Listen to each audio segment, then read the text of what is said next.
In azienda Zorzetic stiamo per assaggiare il refosco dal peduncolo rosso della linea classica, annata 2015. Beh, il colore è di un rosso rubino molto intenso. Sì. E al naso risalta tantissimo il fruttato.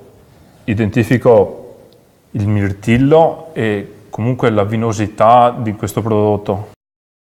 Ha una sua forza, una sua potenza il refosco al naso. Ha un profumo pulito. È un vino, è annata 2015, secondo noi pronto per la beva proprio, allora è stato imbottigliato agli inizi del 2016, è pronto adesso, è maturo e può dare ancora molto. Per quanto tempo si può apprezzare al top un vino così? Nonostante sia un rosso che ha fatto solo legno grande, che non ha fatto barrique, che ha fatto un periodo di affinamento non lunghissimo, è in vendita. Poi come annata 2015, 13 gradi, 13,3, ha una vita tranquillamente, posso dirti una decina d'anni. La maturazione completa secondo me tra un anno, quando fa le 2 stagioni. Un appunto invece sull'annata che 2017, il 21 aprile c'è stato un piccolo sbalzo termico, sì.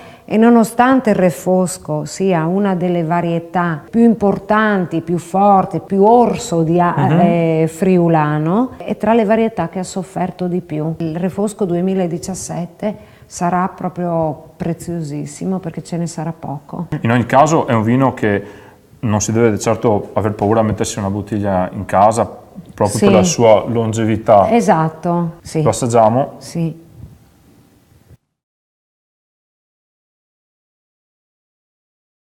Beh, in bocca in effetti anche questo rispecchia un po' quello che ci aspettavamo dal naso. È un vino che ha struttura, che ha corpo, si sente la parte fruttata, si percepisce quella potenzialità sia a livello di longevità sia a livello di struttura. Vogliamo dare un vino importante ma che si abbini ai piatti diciamo moderni, attuali. Quindi con cosa lo potremo abbinare? Beh, io qui ci vedo un bel arrosto, un bel filetto. Nelle nostre terre si mangia molti animali da cortile, il coniglio, anche della selvaggina, esatto, e con dei formaggi stagionati.